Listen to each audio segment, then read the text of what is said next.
Good afternoon and welcome to the Europe Center. My name is Christophe Crombé and I'm very happy to welcome our speaker for today, Lauri Mälksoo. Lauri is visiting Stanford for a few weeks. He's a professor of international law at the University of Tartu in Estonia, and he is going to talk today about the non-recognition of illegal annexation and he's raising the question whether the rule of international law will survive. Lauri is professor of international law, as already mentioned, and he has published a lot on Russian and Soviet approaches to human rights and to international law. He's going to talk for about 30 to 40 minutes, and then we have room for a Q&A session. So at any point in time, if you would like to ask a question, we're going to use the Q&A function for that you can find at the bottom of your screen. So you can already start raising your questions during the talk. At the end of Lauri's presentation, I will go through the Q&A list and I will ask Lauri the questions for you. So we'll have about 20 to 30 minutes for that. Another thing I would like to point out is that you can also have this talk transcribed. If you click on the live transcript function at the bottom of your screen, you can have closed captioning while the talk goes on. Finally, I would also like to mention that this talk is being co-organized by the Stanford University Libraries and by CREASE. So I'm very happy that this seminar is the result of cooperation of these three units at Stanford. So welcome again and welcome to our speaker. We're very happy to have you here, Lauri, and you have the floor for the next 40 minutes or so. Thank you very much, Christophe. It's a great honor and pleasure to speak in the Stanford series.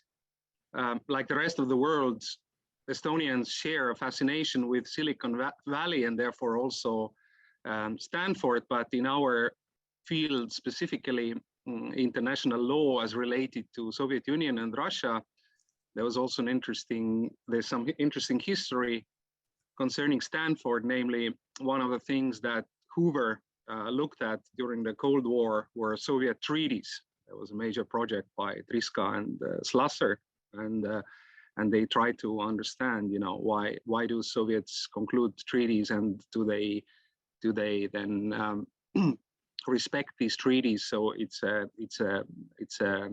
major thing in the field of international law as applied to former Soviet Union. Now, I would like to also share my screen, and that is here. Okay.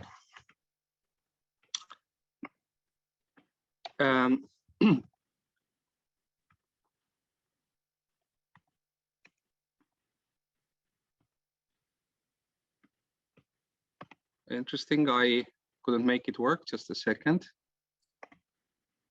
Lauri, that looked perfect to me.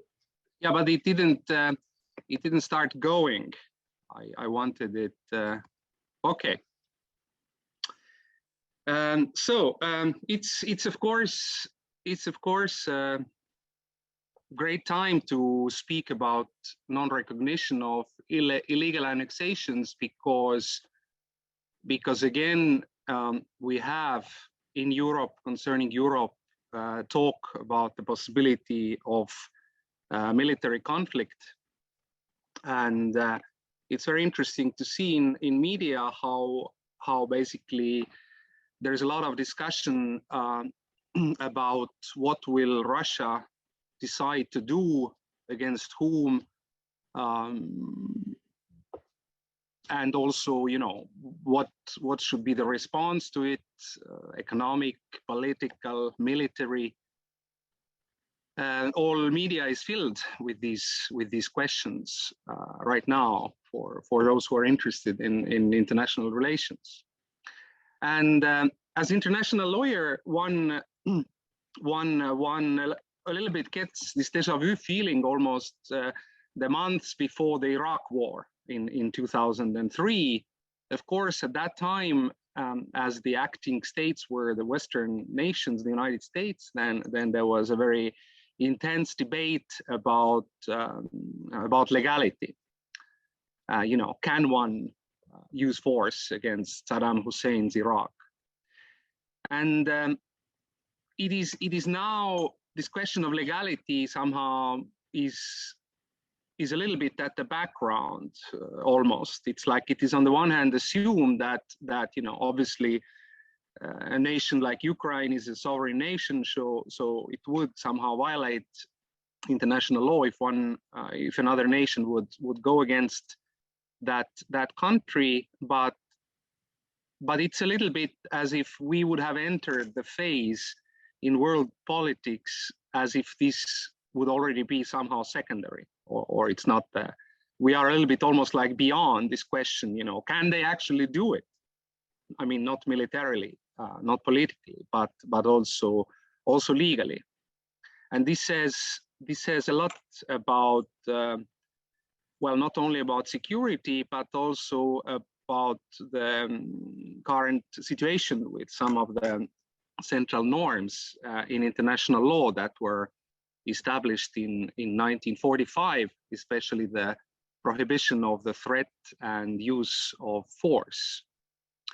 The photos that I show, by the way, I realized that if I would take photos from the internet, I would always have to show the copyright. And then I decided that I have had interesting trips myself in the lifetime. So all the photos I have made myself, for example, I managed to visit Crimea less than a year before these important fateful events in early 2014. And this is where the part of the deal of the UN Security Council in the United Nations Charter was settled in the Livadia Palace. So what is this non-recognition? I realize that not everyone attending this talk, of course, is somehow regularly dealing with these matters of international law. So it's a kind of standard narrative in our fields that in the 20th century, a sort of revolution happened in international law. That was the prohibition of aggressive war, prohibition of the threat and use of force. And it happened in steps. The first important step was the Kellogg-Briand Pact. The Europeans often call it Briand-Kellogg Pact, 2028.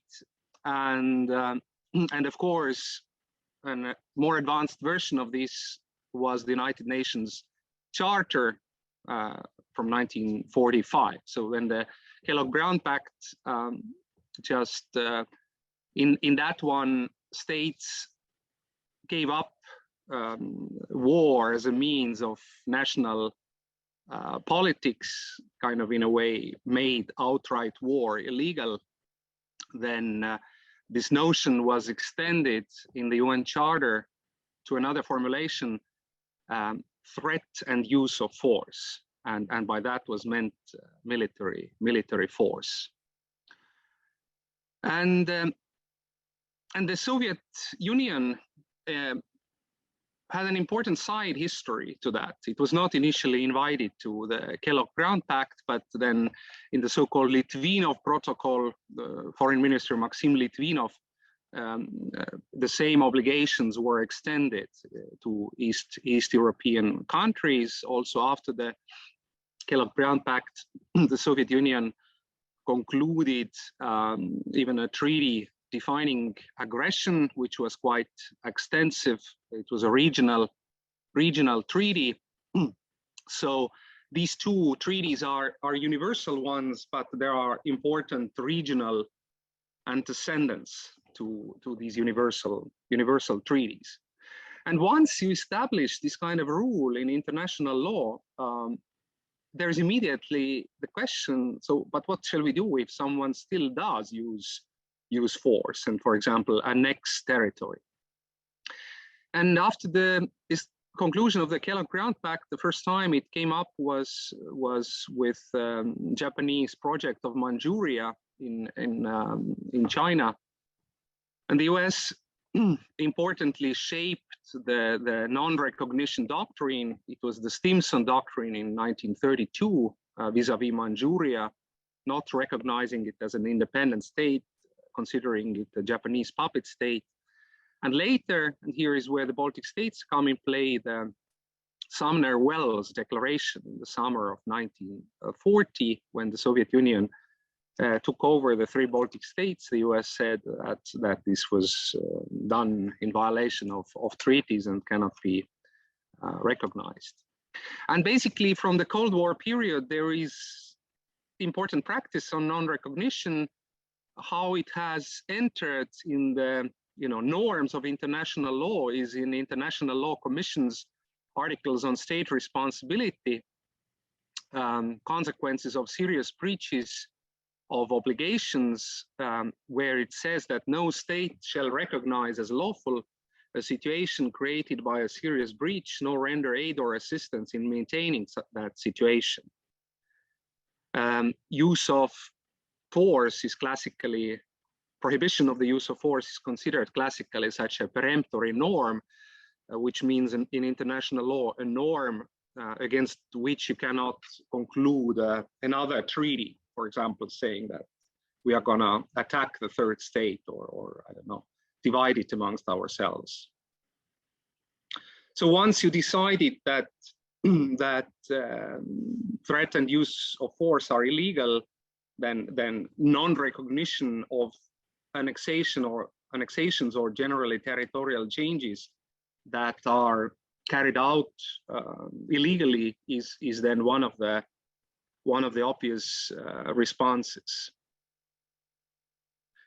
So yes, I already mentioned that the Baltic case was perhaps one of the cases illustrating this this doctrine. Of course, historians are adding research to the question of what exactly did the Western non-recognition of the Soviet annexation mean. There is, once you start to study politics, then you easily see that the non-recognition doctrine intensified after World War II, when the Cold War broke out, whereas at least one reading of history says that the Western allies, they couldn't do much about Stalin's advance in Eastern Europe, including the Baltic States during World War II, and that in Tehran, and they at the Tehran conference they tacitly at least accepted that this is going to happen, because there wasn't so much they could have done, perhaps physically. So this is an interesting doctrine, namely that by this doctrine the Baltic states sort of a little bit set themselves apart from the rest of the Soviet Union in 1991, saying that because of that illegality of annexation and state continuity, they are not starting new states, but they are reverting to these pre-1940 international subjecthood, so to speak. So there have been other well-known cases of use of force and then territorial changes, whereas not all uses of force, of course, lead to annexations. They can lead to illegal situations, but annexations is just one of those. 1974, the Turkish Republic of Northern Cyprus was created following the Turkish invasion. This state has not been recognized by the international community. Of course, since 2008, we have the cases of South Ossetia and Abkhazia, but again, only very few states have recognized them as states. And then there are indeed those de facto entities that have not been, annexed by anyone. They have been created again in the former Soviet space, Transnistria and Donetsk and Luhansk people's republics come to mind. It's an interesting debate currently in the Russian parliament. Some deputies have proposed that Russia should recognize, the Donetsk and Luhansk republics, but we don't know whether this is going to happen and under what conditions. At the same time, to say that everything in practice is obvious and clear with non-recognition is a stretch, because obviously recognition has since forever been not only political business. So when we think about the presidency of Donald Trump in the United States recognized the Golan Heights as belonging to Israel, not to Syria, and also Morocco's annexation of Western Sahara. And at least in Europe, the predominant opinion is that these, European countries haven't gone along with these recognitions. Perhaps one of the fears is that once one starts to make exceptions from the general rules concerning territorial sovereignty and saying that here we have to recognize change, here it makes sense for those and those reasons, then this probably also weakens the rule as such. So the Crimea is Crimea, the annexation of Crimea, similar to the case of the Baltic States? Yes and no, because there is obviously an illegal threat and use of force from early 2014. So in March, General Assembly adopted a resolution, 2014, in which 100 states out of 193 of the UN member states said that they respect Ukraine's territorial integrity and thus consider Crimea in terms of international law as part of Ukraine. But a very interesting thing, if you look at those votes, these tell you if you need just one voting pattern to understand the international community, then you can write a whole book about this voting pattern, especially the 58 states that abstained, including China, and 24 who were absent. I have written wrongly. The 24, didn't show up at the voting. So it's very, very difficult to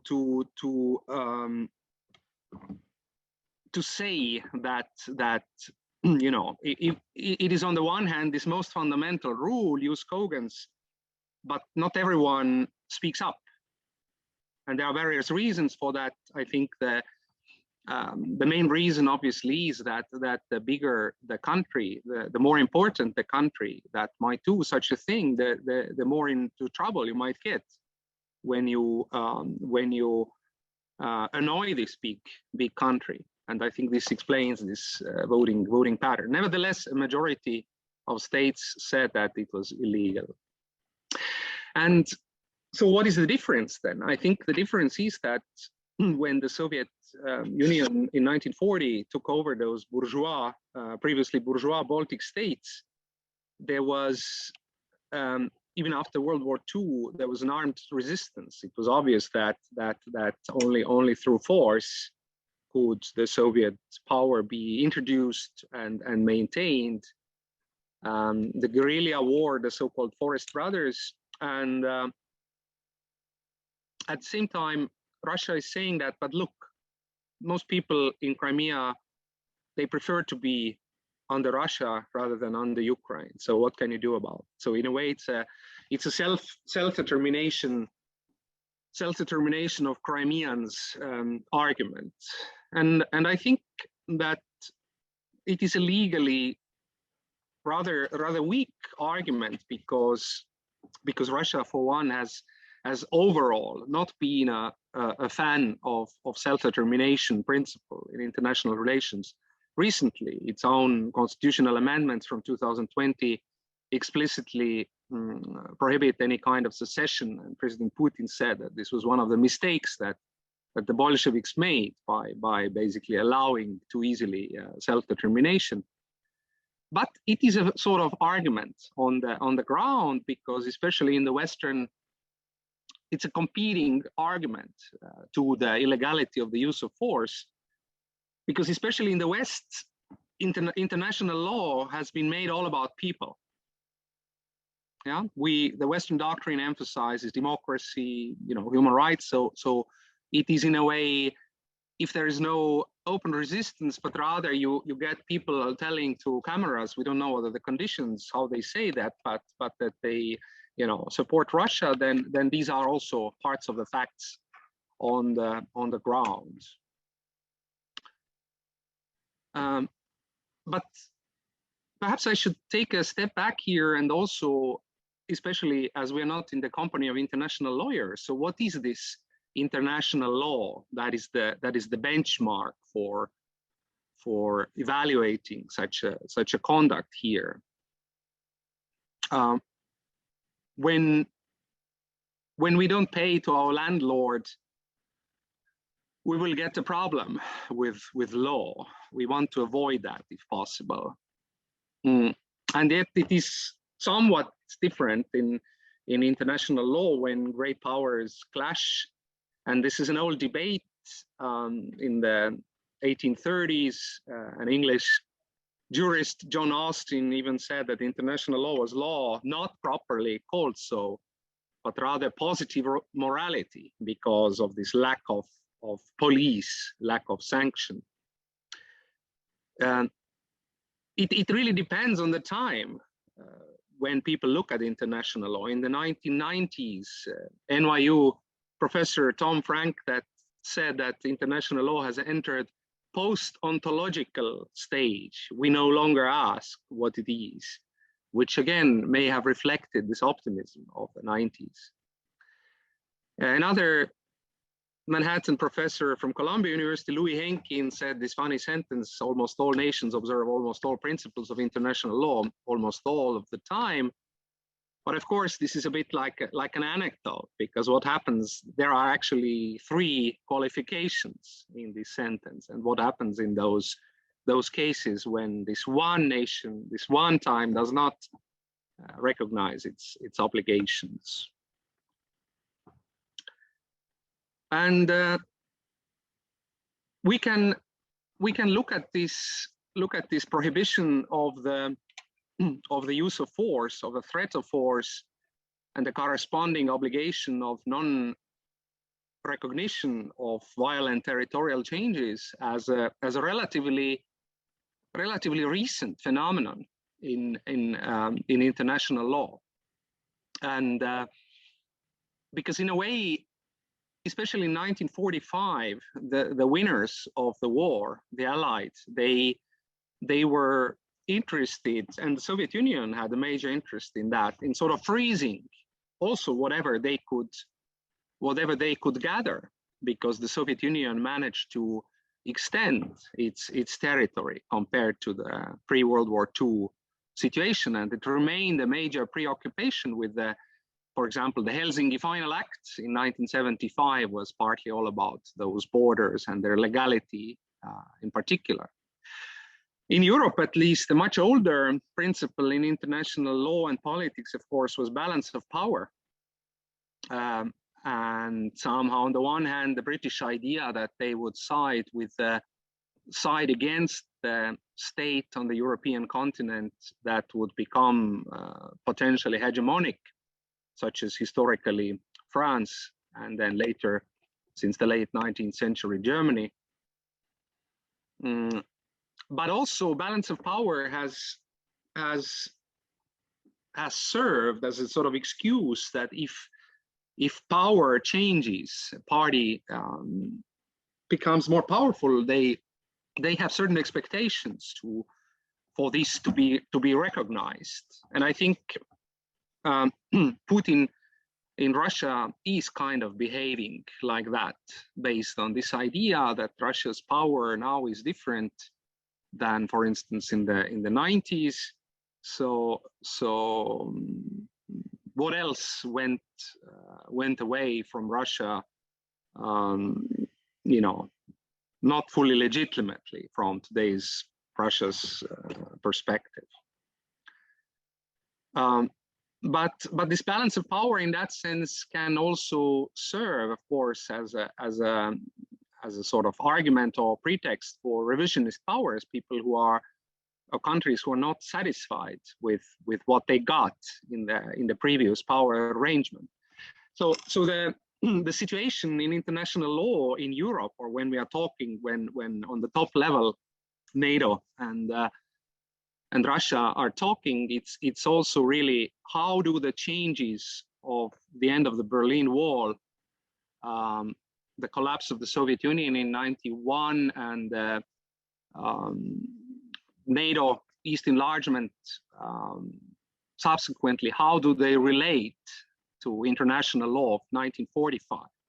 Because the core of international law norms pertaining use of force were established in 1945, and I think for the Russian government there's a sort of cacophony in it, because the power at the table in '94 was Soviet Union, that is now no more, with completely different borders than what Russia has today. But I think I sense that there is a little bit, I mean, I'm simplifying, but I sense that there is a little bit a feeling sometimes as if international law would have, you know, allowed and consolidated actually what Stalin had. So in that sense, it was unnecessary for Russia to abandon all that. So there is generally a tendency for international law to recently to kind of a little bit break into regions. I think in the 90s, when there was this end of history argument and the victory, ideological victory of liberalism, of Western values as universal values, there was the faith in universal international law was the biggest. But recently, one can see that there is, beside this continued, of course, existence of universal international law in terms of security, in terms of power, in terms of belonging, one can see how regions are rising. And in that sense, the conflict in Eastern Europe is also a conflict between regions, if you want. Where do Europe, the West, and Russia, where does one end and the other start? Where do they meet? And is this meeting peaceful? And this is another door, of course, for different topics. But you know, there have been in the past many claims for regional spheres of influence. The United States pushed even in 1919 with the Versailles Peace Treaty, recognizes the Monroe Doctrine in the Americans, because otherwise the US Senate wouldn't have ratified the League of Nations Covenant, but it didn't ratify it anyway. But it means that it's only up to relatively recently it has been, you know, popular in international relations. The German Carl Schmitt referred directly to Monroe Doctrine. And of course, these doctrines for regional supremacy, they have seldom been really recognized by the others. It's more the force or geography that maybe de facto maintains such doctrines, but they seem to coexist beside the claim of universality of international law. And of course, one interpretation of the UN Security Council of the regional groups that exist in the United Nations General Assembly is also that it is a form of regionalism. I mean, countries like the Baltic States are still in the East European countries group, which was established in the late, I mean, after World War II, during the Cold War, and even the creation of the European Union or the NATO's East enlargement has not changed these two groups. Of course, there are pragmatic reasons for that. It's all about places and positions that the United Nations can give to countries. So I think the story of this non-recognition and illegal annexations, it tells us a wider story. It might be that we are living in a period in which the Western influence is in that sense weakening, that the West cannot enforce universally understood international law everywhere, and this creates more these kind of situations in which one then needs to practice non-recognition. At the same time, we also know by now that non-recognition alone does not prevent further aggressive intentions if one has set one's mind to revision, to redoing the world map and the power in certain regions. So in that sense,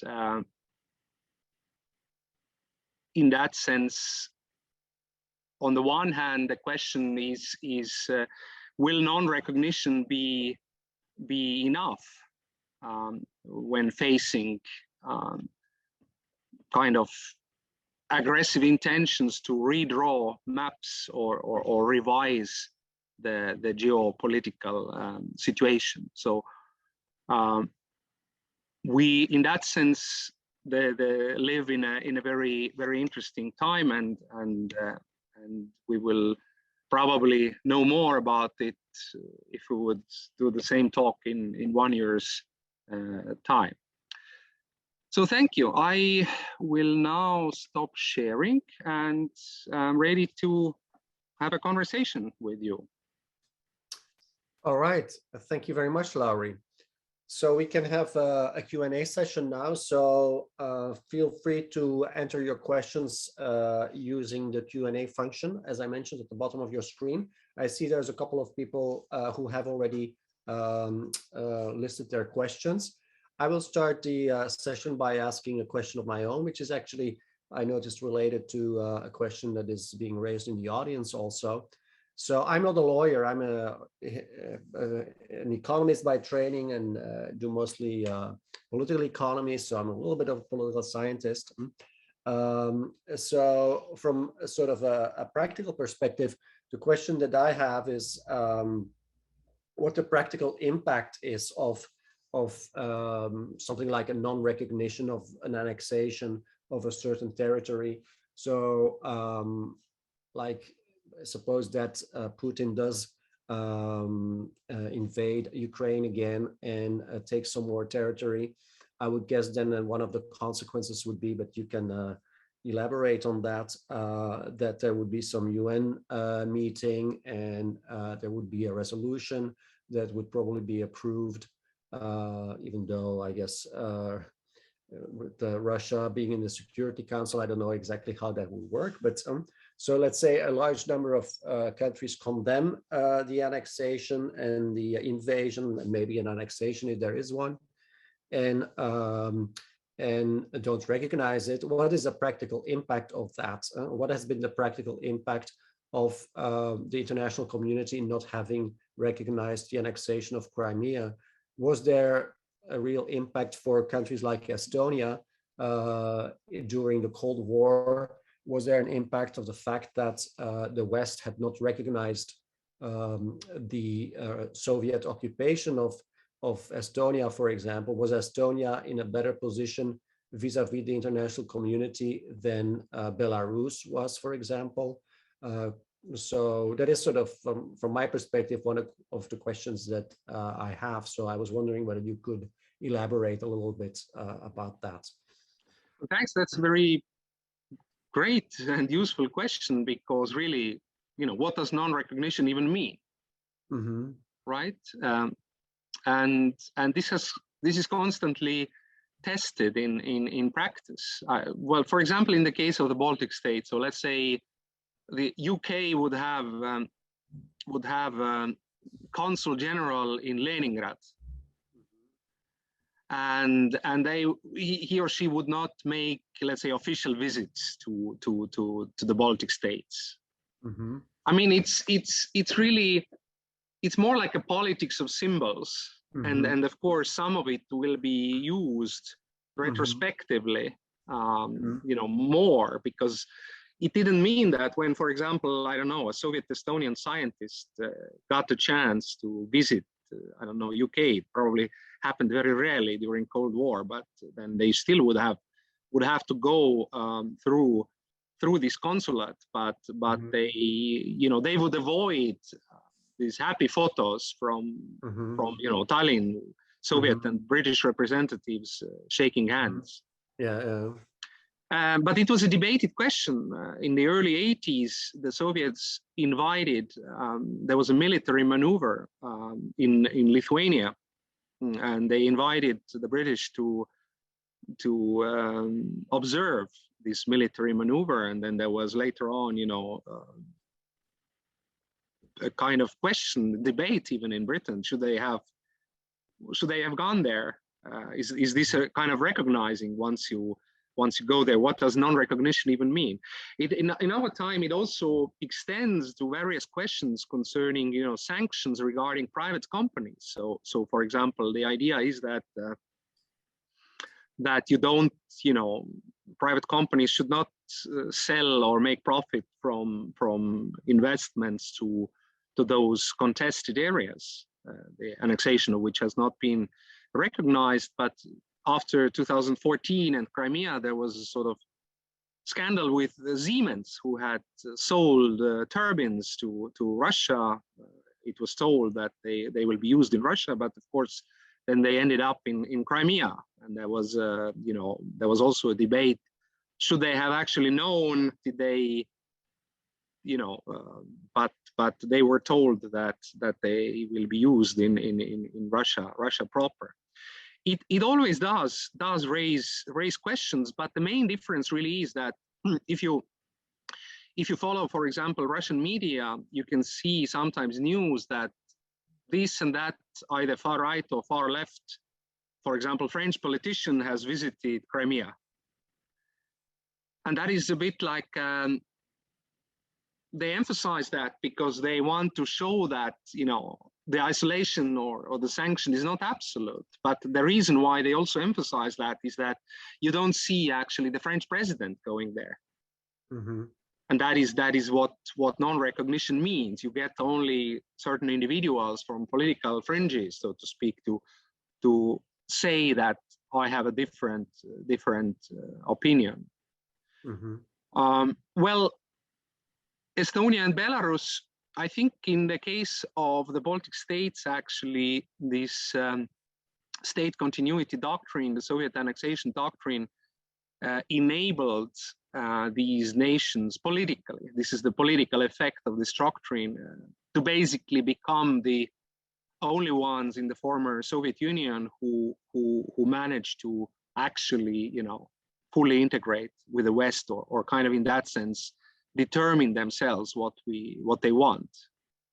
Mm-hmm. Because Belarus in that sense is a great example. There is now a debate, in for example, in the ways currently the territory of Belarus is used, that was not used in the previous decades before the protests against President Lukashenko. There is this question, is how much independence of strategic decision making has remained there. Mm-hmm. Okay. All right. Thank you. There's a question about the fading away of the the non-recognition. So does it fade away with the passage of time? Does it become, I guess, less effective over time? Is there any evidence that it is typically what happens? Well, I guess this is the question we can now all observe, because again, you know, in one person's lifetime, something like 70 years is a lot. That's pretty much how one person, you know, lives approximately. But in the eyes of history, that is not so super much. And then of course you have those individual situations. So for example, when we are talking about Cyprus, northern Cyprus, then there's this question, you know, there have been, as you know, attempts to reunify the island, and to some extent the conditions under which these have you know, have been proposed has also been vetoed by the Greek Cypriot side, and then the question is, you know, should we then only blame Turkey or the Turkish part of Cyprus? A little bit similar situation about the Minsk agreements and Ukraine, in the sense that you know, Russia is of course arguing that you know, Kiev never intended to really create a real autonomy for Donbas region in the way that Russia interprets the Minsk agreements foresee. But this kind of wide interpretation of the Minsk agreements would of course pretty much do what Russia is currently demanding from NATO countries, at least vis-a-vis Ukraine, that it doesn't move anywhere further from the West and will rather remain tied with you know, with the Russian sphere of influence. Okay, thank you. Next question. Sort of looking ahead, you talked about the weakening of international law, the international rule of law. What can we do, or what can be done to strengthen it? What can the West or other countries do to that effect? That's a great question of great practical value.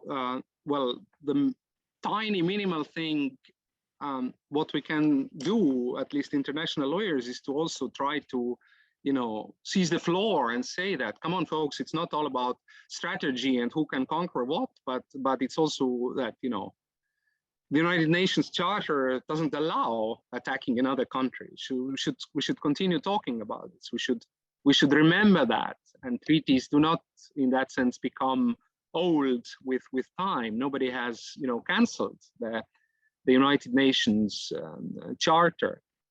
But strategically, the biggest question is, for at least as I see it, how much should the powers who want to value international law, international treaties, the stability that comes with it, how much should they invest in regionalism and how much should they invest in universalism? Because NATO, for example, is a regional creation, right? It's very useful to you if you are under its umbrella, but the question is what happens at its margins, at its borders, those, you know, when once if you're not part of it. And I think mostly since World War II, in the context of international law, the investment has been made into universality of international law, so that basic norms would really work the same everywhere, that there wouldn't be a difference whether a country is in, you know, Asia or Eurasia or Western Europe, for instance. But in practice, we've sometimes face the limits of this direction, because the reality of international law continues to be that there are regional great power interpretations of it. So, for example, the idea that, I don't know, a certain country should or should not join a security alliance. I mean, no treaty explicitly regulates this question. But when a major nation such as Russia starts to give these kind of express these kind of wishes or even give such commands in its neighborhood, in a way it does become part of this regional legal practice.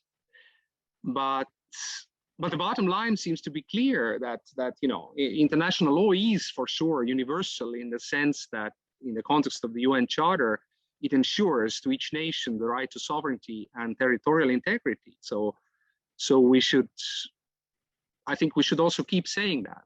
It may sound very naive. Someone has, you know, said that, where I'm very dissatisfied with the security situation over the last 15 years or so, so I'm gonna do something about it soon. You refer to international law. The problem is really, and I think in the West, it has not been taken seriously enough always, is those different understandings of international law, that a Russian and a Westerner political representatives, they can talk about international law and its importance and understand it, you know, quite different. To that, you can add, of course, historic interpretations of you know, certain promises or non-formalized promises. So Russia keeps referring to this, what was arguably said to Gorbachev when he agreed to Germany's reunification, that no more, you know, the militarily NATO will not go eastwards. It was never made, never a formal treaty was made out of it. There are different historical interpretations, but obviously, if such a promise, I don't know, by Jim Baker, for example, the Secretary of State under older Bush existed, then the West and Russia have given different weight to this promise. Russia has basically treated it politically as if this were, you know, almost binding. Mm-hmm. Okay. Next, there's a question about the Budapest Memorandum from 1994 that gave security assurances to Ukraine regarding its territorial integrity and political independence. And one member of the audience is asking whether you could say a few things about that Budapest Memorandum. Yeah, I mean, 1994, and based on what Ukraine, you know, gave up its nuclear weapons to Russia. I mean, in that sense, the annexation of Crimea, 2014, was also a slap in the face of the United States, because obviously the United States could not guarantee much there, right? Mm-hmm. It was the United States was in a way over-promising if circumstances changed and Russia was able to you know, in a way revisit the Crimean situation. Then this Budapest Memorandum, in a way, it became, you know, it became a piece of paper. But when we are talking about violations of international law that has led to the current situation, then of course, from Ukraine's perspective, this is one of those elements. I mean, beside that, there was from 2003 border treaty between Ukraine and Russia, which was ratified in both parliaments, so it was fully valid, and which recognized Crimea as part of Ukraine. So in this sense, 2014 events were also a sudden, you know, reversing of this treaty, only 11 years old by that time. Of course, the context of the treaty was also that part of the deal was the leasing of the Sevastopol port to the Russian Navy, and that 2014 military decisions by Russia, they were informed by this fear that the new government of Ukraine, by turning to the West, will eventually cancel that part as well. Okay. Then there's a question about, I guess, about independence movements in general, not just in Ukraine, but the question is basically about referendums, whether they be in Crimea or in Scotland or elsewhere in Europe, where there's some movement toward independence. Suppose there's a referendum like the referendum that was held in Crimea, where that is organized in a fair manner, and the outcome of the referendum is that a majority of the population wants to secede. What does international law say about that? Are we bound to recognize that, or quite the opposite? How does that work? International law has no problem with secession or creation of new states, or even, you know, part of a territory of a country moving to another, if this happens based on some sort of genuine agreement on both sides. So if the UK decides at some point to repeat the referendum in Scotland, and the majority in Scotland says that yes, we want to go for independence, and the UK doesn't resist that, then the rest of the world nor international law have no big say in this. I mean, in the same way when the Czechs and Slovaks, after the end of the Cold War, decided to create two separate nations, two separate states, this was not an issue for. It becomes an issue, of course, when there is no such an agreement, when one party is screaming they are doing it at our cost, and we never agreed to that. So it is obvious, for example, that in Spain, Madrid would not allow a proper referendum in the near future in Catalonia. They just say, you know, there's no point to make it because it would be unconstitutional and so on. So we can also imagine referendums that, you know, might be carried out sometimes, you know, against the wishes of the central government. This was, by the way, at the end of the Soviet Union, this was a major theme. You know, should nations, parts of the Soviet Union, should they observe Soviet constitutionality, and who interprets that Soviet constitutionality, especially when you had doctrines and claims like those in the Baltic States that they were actually not seceding from Moscow, but only kind of restoring their statehoods, which had illegally been suspended. So it was also a clash of completely different legal theories. Whereas, you know, I read in some books sometimes published in Moscow, in which authors say that from the perspective of Soviet constitutional law, the way they went away was problematic. Yeah, so it's a different logic. And if there is agreement, that is not the problem. And in the context of Crimea, the specific problem is that do we count referenda that are preceded by the use of force? The atmosphere it creates. I mean, we have historical antecedents, and then I mean, Hitler was hugely popular in Austria in 1938. Except we don't know exactly how popular. You have all seen in internet those bulletins that people were asked, you know, with the yes being the huge bubble and the no being the tiny bubble, whether in Austria should join Germany. It's that when force is used, then of course specific psychological conditions are created to also, you know, facilitate certain outcomes. So I guess international law says that even if in the population there is a genuine support from the perspective of international law, it remains a problem and cannot be easily recognized because of this use of force. Why? Because otherwise, again, we